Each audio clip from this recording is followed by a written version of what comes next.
پچھتاوے سے گزرتا ہو، آپ ہی بتائیں وہ زندہ کیسے رہ سکتا ہے؟ سلطان صلاح الدین ایوبی رحمۃ اللہ علیہ نے اس سے پوچھا کہ آخر بتاؤ تو صحیح، ایسی کون سی بات ہے جس نے تمہیں خودکشی کرنے پر مجبور کر دیا؟ تمہاری شکل سے یہی لگتا ہے کہ تم شادی شدہ ہو، اور ظاہر ہے کہ تمہارے بچے بھی ہوں گے، تو تم نے اپنے بیوی اور بچوں کے بارے میں خودکشی کرنے سے پہلے نہیں سوچا؟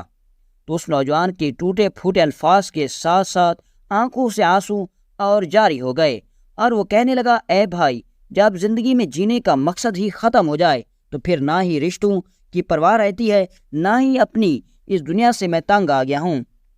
سلطان صلاح الدین ایوبی رحمۃ اللہ علیہ نے اس نوجوان کو کہا، بھائی تم بتاؤ تو صحیح، آخر ایسی کیا وجہ ہوئی جس نے تمہیں خودکشی کرنے پر مجبور کر دیا؟ تو اس نے کہا، بھائی میں ایک لوہار ہوں، اور میری ایک چھوٹے سے بازار میں لوہار کی دکان ہے۔ اسی بازار میں میرا ایک قریبی رشتہ دار بھی تھا جس کی دکان تھی۔ اس نے اپنی ماں کے زیورات بیچ کر کاروبار شروع کر دیا، اور وہ دن دگنی رات چگنی ترقی کرنے لگا۔ میں نے بھی اپنی بیوی سے کہا کہ میں بھی کاروبار کرنا چاہتا ہوں اور بہت پیسہ کما کر بڑا آدمی بننا چاہتا ہوں۔ میری بیوی نے کہا، میرے پاس زیورات تو موجود نہیں، ہم کیا چیز بیچیں جس سے تم کاروبار شروع کرو گے؟ تو میری بیوی نے کہا کہ میرے پاس اتنی رقم بھی موجود نہیں کہ جس سے تم کاروبار شروع کر سکو۔ دکان سے تم اتنا ہی کماتے ہو کہ جس سے ہماری 2 وقت کی روٹی کا بندوبست بڑی مشکل سے ہوتا ہے۔ تو میری بیوی نے کہا کہ ہمارے پاس بکریوں کا ریوڑ موجود ہے، تم ان بکریوں کے ریوڑ کو ہی بیچ کر تم اپنا کاروبار شروع کر دو۔ مجھے اپنی بیوی کی یہ بات بہت پسند آئی۔ میں نے اسی وقت ایک بیوپاری کو اپنا ریوڑ بیچ دیا، اور اس سے سونا لے کر میں نے کاروبار بھی شروع کر دیا۔ لیکن شاید قسمت کو کچھ اور ہی منظور تھا، چند ہی دنوں میں وہ میرا سارا پیسہ گھاٹے میں چلا گیا۔ اس دن سے لے کر آج تک میری بیوی مجھے ہر وقت تانے دیتی رہتی ہے کہ جس طرح ہم 2 وقت کی روکھی سوکھی روٹی کھا رہے تھے وہی بہتر تھا، تم نے ہمیں سنہرے خواب دکھا کر سب کچھ برباد کر دیا۔ میرے ہاتھ سے دکان بھی چلی گئی، اب وہ میرا قریبی رشتہ دار مجھے ہر روز نیچا دکھانے کے لیے میرے گھر آتا ہے، اور میری بیوی کے سامنے، میرے ماں باپ کے سامنے مجھے یہی کہتا ہے کہ میرا کاروبار دن دگنی رات چگنی ترقی کر رہا ہے۔ وہ قیمتی گھوڑوں پر آتا ہے، اپنے ساتھ اس نے سپاہی بھی رکھے ہوئے ہیں۔ تو میری بیوی اس کو دیکھ کر کہتی ہے کہ تم اپنے رشتہ دار کو دیکھو اور خود کو دیکھو۔ تو سلطان صلاح الدین ایوبی رحمۃ اللہ علیہ نے اس سے فرمایا، ایسا کون سا کاروباری نہیں جس نے زندگی میں کبھی گھاٹا نہ کیا ہو، لیکن تیری باتوں سے یہی لگ رہا ہے کہ تم زندگی سے تنگ نہیں ہو، بلکہ اپنے اس رشتہ دار سے، اس کی کامیابی سے۔ اس نوجوان نے کہا، جی بھائی آپ ایسا ہی سمجھ لیں۔ پھر سلطان نے کہا کہ آپ کی باتوں سے یہی لگ رہا ہے کہ جتنا تم اپنی ناکامی سے تنگ نہیں ہو، اتنا اس کی کامیابی سے تنگ ہو۔ تو اس نوجوان نے کہا، جی ہاں بھائی آپ ایسا ہی سمجھ لیں۔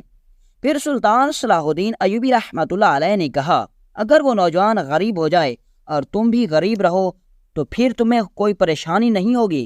اس نے کہا، جی ہاں میرے بھائی، پھر تو میں بہت خوش ہو جاؤں گا۔ تو پھر سلطان صلاح الدین ایوبی رحمۃ اللہ علیہ نے کہا کہ اگر وہ پھر امیر ہو جائے تو پھر تمہاری خوشی غمی میں بدل جائے گی۔ اس نوجوان نے کہا، جی ہاں حضور۔ تو سلطان صلاح الدین ایوبی رحمۃ اللہ علیہ نے اس نوجوان کو کہا، اس کا مطلب یہ ہے کہ تمہاری زندگی میں تمہارا کوئی اپنا اختیار نہیں، تیری خوشی اور غمی دوسروں پر انحصار کرتی ہے۔ اس کا مطلب یہ ہے کہ تم اپنے اس قریبی رشتہ دار کے غلام بن گئے ہو۔ اگر وہ چاہے تو تمہیں خوش رکھ سکتا ہے، اور اگر وہ چاہے تو تمہیں دکھی رکھ سکتا ہے۔ اس کا مطلب تمہارا اپنی زندگی میں کوئی کردار نہیں۔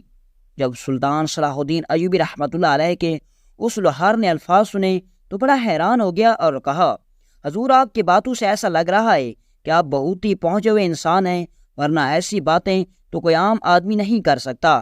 آپ کی باتیں تو بالکل درست ہیں، میں ایک طرح کا غلام بن چکا ہوں۔ سلطان صلاح الدین ایوبی رحمۃ اللہ علیہ نے کہا، اے نوجوان، اگر میں تمہاری اس وقت مدد کروں تم خوش ہو جاؤ گے، اور اگر نہ کروں تو پھر غمی ہو جائے گا۔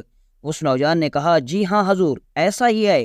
تو اتنے میں سلطان صلاح الدین ایوبی رحمۃ اللہ علیہ نے کہا کہ دوسروں کی غلامی کرنا چھوڑ دو، اپنے عقل سے اور اس کامیاب رشتہ دار کے تجربے سے سیکھو، تم بھی ایک کامیاب انسان بن سکتے ہو۔ سلطان صلاح الدین ایوبی رحمۃ اللہ علیہ کی یہ الفاظ سن کر وہ نوجوان سلطان کے گلے لگ گیا اور کہا، اے بھائی تم نے مجھے سیدھے راستے پر لگا دیا۔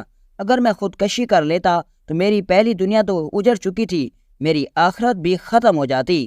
تو میرے لیے فرشتہ بن کر آئے ہو، میں خود اپنے عقل سے سوچ کر ایسے کام کروں گا کہ میں قریبی رشتہ دار سے بھی زیادہ کامیاب انسان بن کر دکھاؤں گا۔ پھر وہ کہنے لگا، حضور میں یہ سوچ رہا ہوں کہ میرے پاس چند سکے موجود ہیں جو میں نے اپنی حق حلال کی کمائی سے چھپا کر رکھے ہوئے تھے۔ میں نے سنا ہے کہ ہمارے بہادر سلطان صلاح الدین ایوبی رحمۃ اللہ علیہ بہت جلد فلاں بادشاہ سے اعلان جنگ کرنے والے ہیں، اور ہمیں پتہ ہے کہ جب جنگ شروع ہوتی ہے تو جنگی ہتھیاروں کی قیمتیں دگنا ہو جاتی ہیں، لہذا اگر میں ان سکوں سے کچھ ہتھیار خرید لوں تو وقت آنے پر وہ ہتھیار میں دگنی قیمت پر بیچ کر دگنے پیسے کما سکتا ہوں۔ سلطان نے کہا، اے نوجوان، تم عقل مند بھی ہو۔ اس کے بعد سلطان صلاح الدین ایوبی رحمۃ اللہ علیہ وہاں سے رخصت ہو گئے۔ اب اس نوجوان نے جنگی ہتھیار خریدے۔ چند ہی دنوں کے بعد سلطان صلاح الدین ایوبی رحمۃ اللہ علیہ نے جب بادشاہ سے جنگ شروع کی تو اس وقت بازار میں جس لوہار کے پاس جنگی ہتھیار موجود تھے وہ دگنی قیمت میں خرید لیے گئے، اور اس میں وہ لوہار بھی موجود تھا۔ اس نے چند سکوں کے بدلے سینکڑوں سکے کما لیے، اور اس کے بعد اسی طرح وہ اپنے عقل سے کام کرنے لگا اور چند ہی ماہ میں بہت بڑا کاروباری بن گیا۔ اب اس کے پاس بہت ہی قیمتی گھوڑے موجود تھے، اپنے ساتھ سپاہی بھی رکھتا تھا۔ گھر والے بہت خوش تھے، اور اس کی کامیابی کو دیکھ کر وہ رشتہ دار بھی اس سے بہت حسد کرنے لگا تھا، جس سے پہلے وہ نوجوان حسد کرتا تھا۔ جب وہ بہت امیر ہو گیا تو اس نے سوچا کہ کیوں نہ جہاں میری زندگی کا آغاز اتنا سنہری طریقے سے ہوا اب وہیں جانا چاہیے۔ وہ اپنے چند سپاہیوں کے ساتھ اسی پہاڑی کی چوٹی پر پہنچ گیا اور جا کر دیکھنے لگا کہ کاش وہ مجھے فرشتہ صفت انسان مل جاتا جس نے میری ڈوبتی ہوئی کشتی کو کنارے لگایا تھا اور مجھے میرے جینے کا مقصد سکھایا تھا۔ ابھی وہ باتیں کر رہا تھا کہ اسی دوران سلطان صلاح الدین ایوبی رحمۃ اللہ علیہ اسی جاسوس سے ملنے کے لیے اسی مقام کی طرف جا رہے تھے۔ پھر سے سلطان صلاح الدین ایوبی رحمۃ اللہ علیہ کی نظر اس پر پڑی تو اب اس نوجوان نے جیسے ہی سلطان کو دیکھا تو اسی وقت دوڑتا سلطان کے گھوڑے کے آگے جا کر کھڑا ہو گیا اور کہا، حضور تمہارے ایک ایک الفاظ 1000 سکوں کے بدلے تھے، لیکن آپ نے مجھے وہ مفت میں دیے۔ تمہاری باتوں پر میں نے عمل کیا اور آج میں ایک عام لوہار کی جگہ بہت بڑا کاروباری بن گیا۔ لیکن کیا آپ مجھے اپنا نام بتا سکتے ہو کہ تم کون ہو، کہاں سے آتے ہو اور کہاں جاتے ہو؟ تو اتنے میں سلطان صلاح الدین ایوبی رحمۃ اللہ علیہ نے کہا، جس سرزمین میں تم رہ رہے ہو، جس سرزمین پر تمہیں کافروں سے کوئی ڈر نہیں، جس سرزمین پر تم 5 وقت کی نماز بغیر کسی خوف کے پڑھ سکتے ہو، اس سرزمین کا میں سلطان صلاح الدین ایوبی رحمۃ اللہ علیہ ہوں۔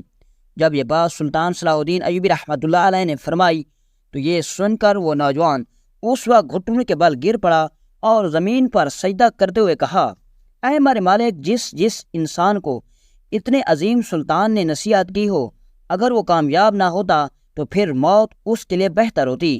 اور اس کے بعد وہ سلطان صلاح الدین ایوبی رحمۃ اللہ علیہ کے آ کر قدموں کو چومنے لگا۔